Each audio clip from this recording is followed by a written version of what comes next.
Halo Londoners, perkenalkan saya Baskara Chandra dengan NIM 230721845 dan dalam kesempatan kali ini akan mempresentasikan tesis saya yang berjudul Analisis Kritis Implikasi Pembangunan Replika Landmark terhadap City Branding Kota Madiun dan relevansinya dengan Nation Branding Pesona Indonesia.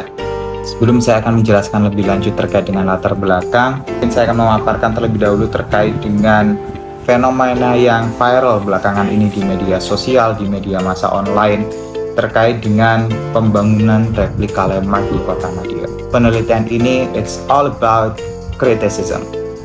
Dan bagaimana kira-kira tanggapan netizen dari sosial media, komentar-komentar yang sudah saya kumpulkan, memang mayoritas netizen memberikan tanggapan negatif, memberikan kritikan terhadap fenomena yang terjadi di Kota Madiun.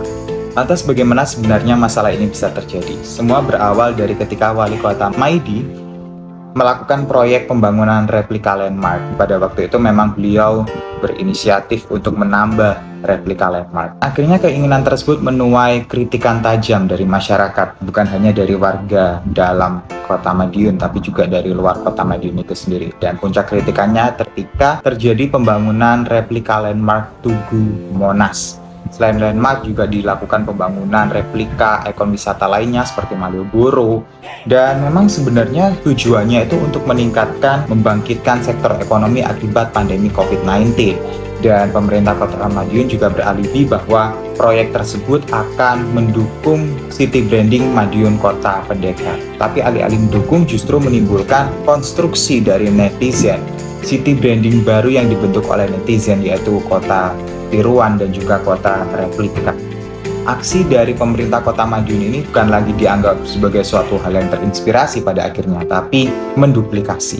Akibatnya Kota Madiun dinilai kehilangan jati diri, tidak memiliki identitas, tidak punya ciri khas, dan akibat lebih kompleksnya adalah city branding Kota Madiun ini dianggap mengkhianati atau bertolak belakang dengan nation branding Pesona Indonesia. Di sini ditemukan gap of knowledge dan mengapa penelitian ini menjadi penting. Anyway, rumusan masalahnya ada 3. Yang pertama, bagaimana signifikansi implikasi pembangunan replika landmark terhadap interpretasi masyarakat terkait city branding Kota Madiun. Yang kedua, bagaimana pengaruh pembangunan replika landmark terhadap pemahaman masyarakat tentang identitas atau ciri khas asli dari Kota Madiun.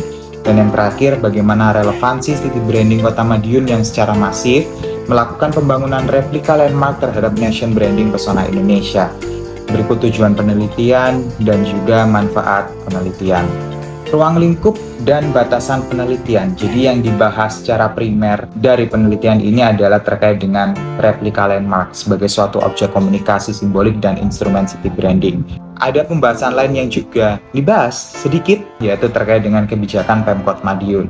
Jangka waktu penelitiannya antara tahun 2020 sampai 2024 karena ini merupakan periode pembangunan replika landmark tersebut. Tahun terbit literatur juga 2020 sampai 2024, tapi tidak menutup kemungkinan literatur dari tahun sebelumnya juga akan dimasukkan. Tinjauan pustaka dibagi menjadi 5 kategori. Yang pertama, pentingnya city branding bagi sebuah daerah. Yang kedua, implementasi city branding kabupaten kota di Indonesia. Yang ketiga, transformasi city branding Kota Madiun dari masa ke masa. Yang keempat, signifikansi Pesona Indonesia sebagai nation branding. Dan yang terakhir, pengaruh nation branding Pesona Indonesia terhadap kunjungan ke kabupaten kota di Indonesia.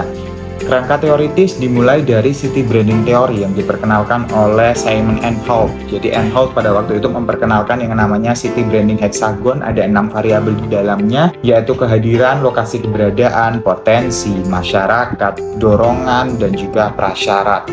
Kemudian city branding teori ini akan didukung oleh 4 langkah strategis membangun city branding. Tujuannya untuk mengetahui apakah kebijakan pemerintah Kota Madiun yang melakukan pembangunan replika landmark ini sudah strategis atau justru menjadi bumerang bagi Kota Madiun itu sendiri.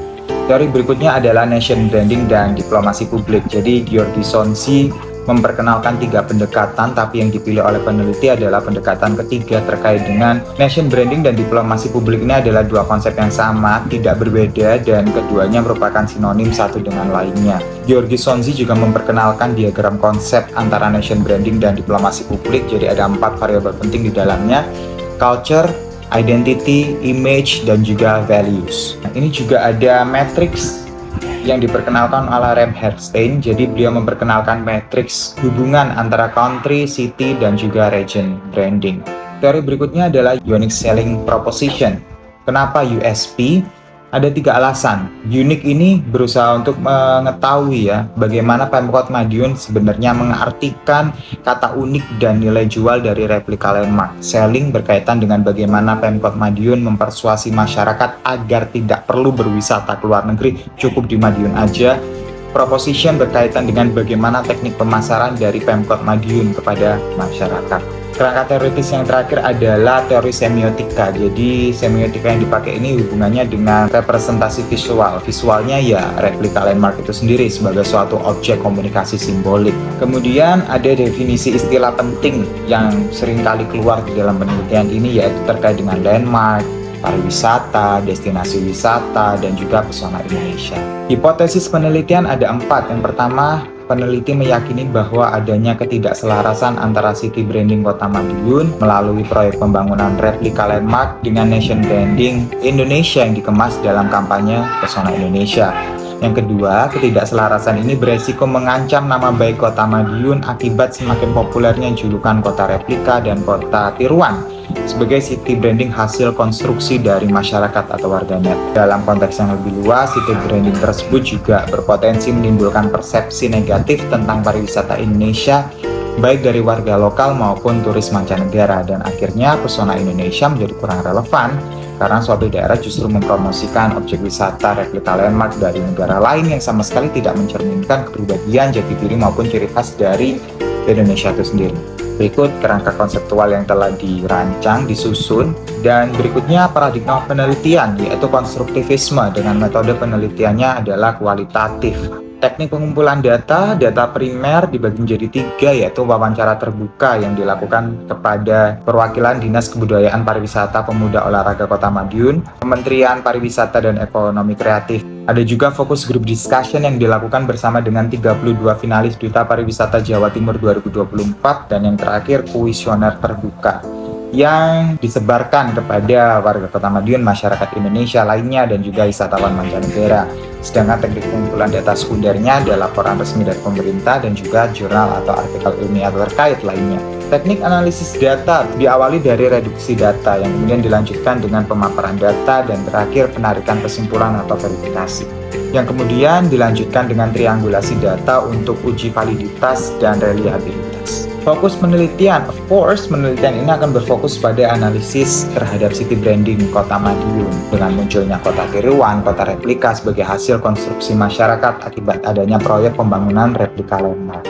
Dan bagaimana kemudian relevansi city branding ini terhadap nation branding pesona Indonesia.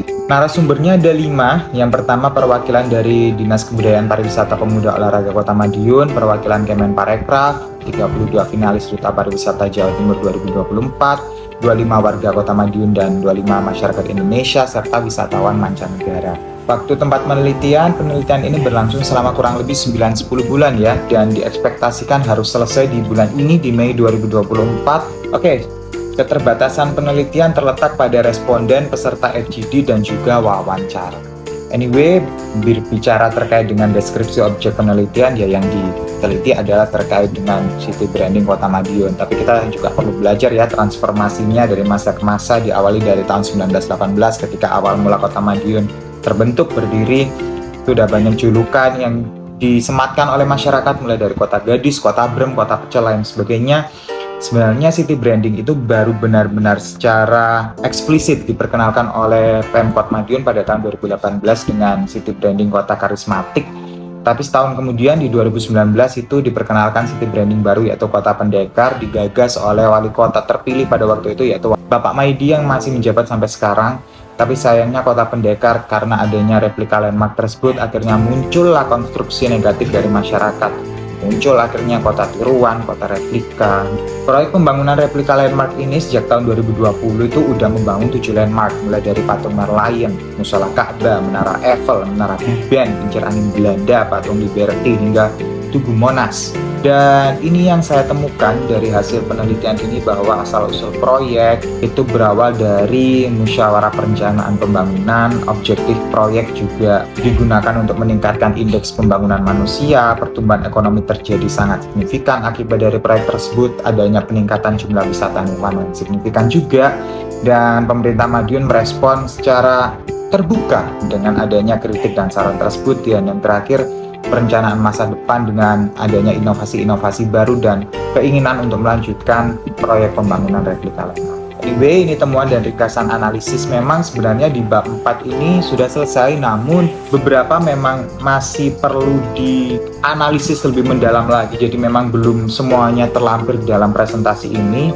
Tapi ada beberapa temuan penting yang sudah saya dapatkan, bahwa ya proyek pembangunan replika landmark ini bukan serta-merta karena COVID-19, tapi karena bentuk realisasi rencana pembangunan jangka menengah daerah Kota Madiun melalui APBD.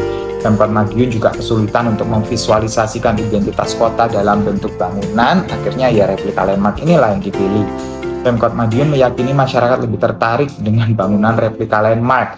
Pembangunan Museum Pecelen sudah direncanakan namun tertunda karena masalah pembiayaan. Kota tiruan atau kota replika adalah bentuk kebebasan berpendapat warganet yang tidak dapat dikontrol. Dan terakhir, pemerintah Kota Madiun percaya bahwa proyek replika landmark tidak bertentangan dengan pesona Indonesia. Jadi itu tadi teman-teman presentasi tesis saya hingga update terakhir di tanggal 16 Mei 2024 ini, dan masih akan ada beberapa pembaruan informasi-informasi terkini yang dimasukkan. So thank you buat teman-teman semua, buat Bapak Ibu dosen atas waktu dan perhatiannya. Saya ucapkan terima kasih dan salam sehat selalu. Bye-bye.